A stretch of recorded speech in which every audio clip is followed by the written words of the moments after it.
Hey y'all, this is Elizabeth Off Grid. I've been living in my vehicle for almost 2 years, a couple months less than 2 years. I first started out in a Honda Civic. Now I am in a Subaru Forester, which is awesome. Today I want to talk about the top 7 problems for living in a car and how to solve them. And these are really, the top questions that I get in the comments about living in a vehicle and the answers to those questions. So the number one question I get is where to take a shower. This is actually the easiest thing to answer. Easiest thing to answer. You take a shower at the gym. Most of the time, that's where you're going to take a shower. So Planet Fitness, Anytime Fitness, those are really the two least expensive and most available places. And it depends on where you are. I have Planet Fitness because I started out in town, which is where I'm at right now. And so that just made the most sense for me. Anytime Fitness costs a little bit more money, but there are more of them in small towns. So if you're going to be spending a lot of your time in Eastern California, in Arizona, in Nevada, it may make sense to have Anytime Fitness instead because they are 24 hours. They're not like a person there all night that you have like an access fob or something or code to get in and take a shower. Where there's a lot of places in those parts of the world that don't have any Planet Fitness for hours. And so that may make more sense. Now, also you could take a shower at family or friend's house. You could take a shower at community centers. You could take a shower at a campground, at a truck stop, but I rarely do any of those. Most of the time I'm at Planet Fitness. Number 2 is where to go to the bathroom. So during the day, especially, this is actually not that hard to do at all. My number one place is the park. That's where I'm at right now. And I like to come into parks. This is a county park. So parks can be a city park, a county park, obviously a state park, a national park, not just like national parks where it's, Yosemite National Park, but also federal places. And so it can be BLM land will have bathrooms sometimes, national forest land, grasslands, all those kinds of places will have bathrooms. Not always. And so you do want to check that. And also sometimes it's just a pit toilet. This place that I'm at right now, which is a county park, has a real bathroom with water and soap. So it's very, very nice. Besides that, you can go to malls, big box stores like a Walmart or a Target or a Home Depot. Nice thing about Home Depots and Lowe's, they tend to have very expansive hours, like opening at 6 or 7 o'clock in the morning. Unlike Target, tends to be more like 7 or 8 o'clock in the morning. Similarly, with the hours of how late those places are open, it depends on the exact store. Same kind of thing with a mall. Libraries and community centers. Absolutely love those as a place to go to the bathroom, and you place to park for free, a place where you can use Wi-Fi, plug stuff in and charge it. Such an excellent resource. One thing I want to remind you about city parks, about libraries, is when I'm not just talking about big cities, I'm talking about small towns. I have been to small towns in the middle of nowhere, Nevada, where they had a little city park. They had a little library, and the hours are not as expansive as it will be in a big city. But it was there. Actually, sometimes the park hours are very expansive. So here in the San Francisco Bay Area, many parks, not all, but many parks are only open like 8 a.m. to sunset. But I have been in small towns in the middle of, Nevada, Utah, all these places where the parks are open. The bathroom is open until midnight and it opens at like 5 a.m., which means almost all the time I can go to the bathroom there, which is very helpful. Rest areas, truck stops. So I haven't found a real problem with finding a place to go to the bathroom. Yes, you can set up a bathroom thing in your vehicle. I've not been successful at that. Does not work for me. I also occasionally, very rarely, do go outside, not in town, but when I'm out in really remote areas and I have, a little shovel in case I need to do that. It's actually very rare for me to do. Most of the time, finding a bathroom is not that hard. Third thing is where do you sleep? So I'm talking about where do you park your car so you can sleep. So if you're traveling, rest areas in especially the western part of the United States, you can sleep at. A lot of times it'll say no camping, but they allow you to stay there for up to a certain number of hours, like 8 hours or even 18 hours or 24 hours.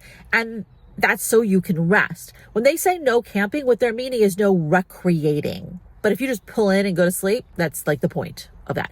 Now, that's not necessarily true in every single state. In some states, you're only allowed to stay at that rest area for, 1 or 2 hours. So you really have to check the rules of that particular state because they're run by the state. Dispersed camping.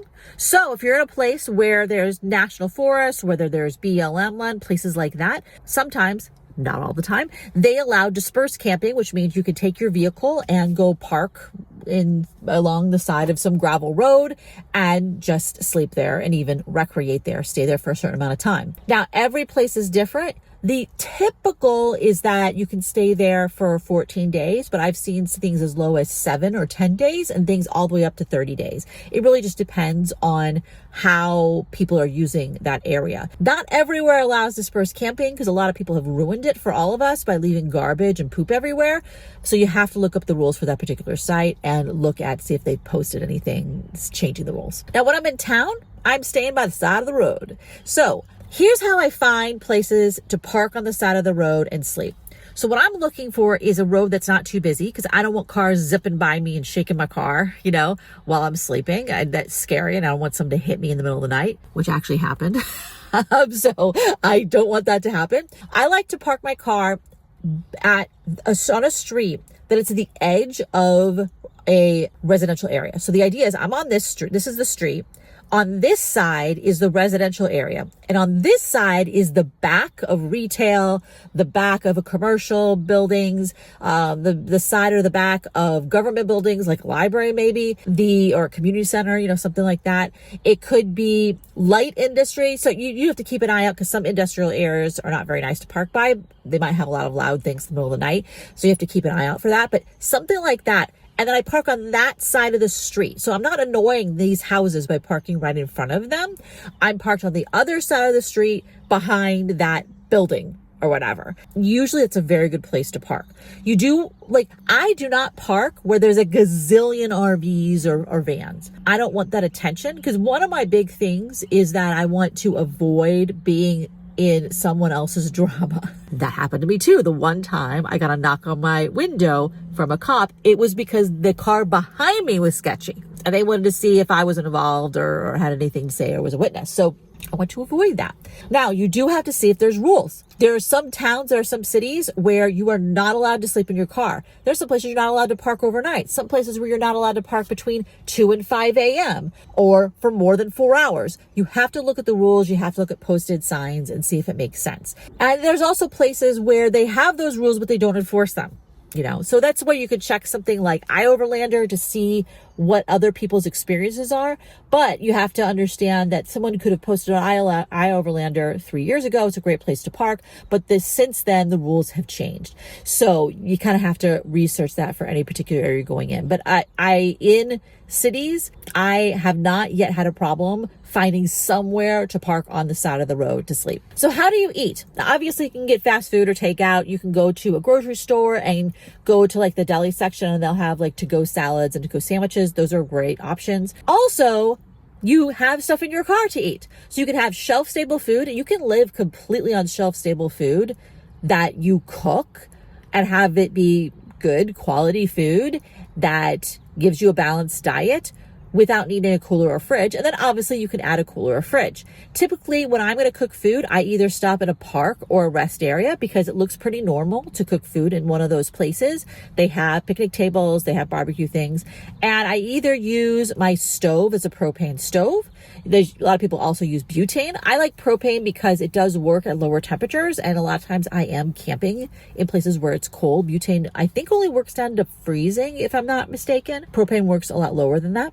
Sometimes I use electricity to cook and I have an electric skillet that plugs in and I cook with that. So it just kind of depends on, am I more worried about dealing with propane or am I more worried about dealing with electricity? The next thing is electricity. So you need to be able to charge your phone. You need to be able to charge your laptop so you can work perhaps because maybe you're working remote like I do. You may want to charge up, use electricity to run things. So you have a fan to run. You have a CPAP like I do. You want to cook with electricity. So how do you deal with that?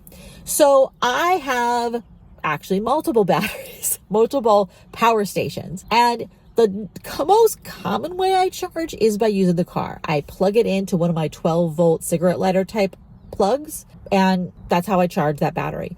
But I also have a small solar panel that I use sometimes, and sometimes I just take that battery inside somewhere to charge it. Right now I use my warehouse. Obviously, you probably don't have a warehouse, so you can go. I've taken it also to a friend or family members to charge, and I've also taken it into a library to charge. Now, one thing you do have to watch out with the library is that a lot of these modern power stations are really loud when they're charging because they're running a fan and because they do super fast charging. That's an hour, which is awesome, but also loud. So I have found that I felt weird lugging this big thing into a library because it made so much noise and I felt like it was disturbing everybody. But it depends the kind of battery you have. It also depends on what the library is like. Also, community centers, places like that. I personally have not taken a battery into like a Starbucks or something and charged it, but I know other people have. So it really depends on the vibe of that particular Starbucks and obviously how many plugs they have and that kind of stuff. The sixth thing is, what do you do if you're sick or if you have to recover from surgery or some major, health issue? This is, I think, is one of the hardest things. Now, for me, what I've done when I had surgery a month ago is I got a hotel for a couple days because it wasn't horribly, big deal surgery. It was outpatient, but I needed to be not driving my car for a few days to recover from general anesthesia. That may not be true for you. Some people are able to drive the next day. I'm not. I am like wonky in my brain for at least 3 full days after I get general anesthesia. So it really has to depend upon you. And I think that's where you need to have, try to save up some money as an emergency fund for staying in a hotel or motel if you are sick or have surgery. Now, for some kinds of sicknesses, like let's say you get food poisoning, you're not contagious. And the big issue is you need a bathroom all the time. So you could have a hotel or motel for that. You could also go to a campground that has a nice bathroom just so you can use their bathroom all the time. It depends on how much money you have, how much misery you are in, what makes sense. For me, it's been a hotel motel. Another option, obviously, is if you have friends or family to staying with somebody. I've stayed in the RV that my significant other has, just like literally parked on the driveway. So there, obviously not everyone has that option. And I think this is one of the hardest things to solve, is when you're sick or have an illness or you're injured or you have surgery, something like that, and where do you recover? And this is something that it's important to think about this ahead of time so you kind of problem solve it. So if that emergency does happen, you will kind of already have a solution in place. The seventh one, a little bit related to this, is what do you do if your car breaks down or your car is wrecked and it's in the shop and you can't sleep in it because now your house is gone, right? So similarly, this is where I think, obviously having an emergency fund so you can get a hotel or motel to stay in, really, really important. Staying with family or friends.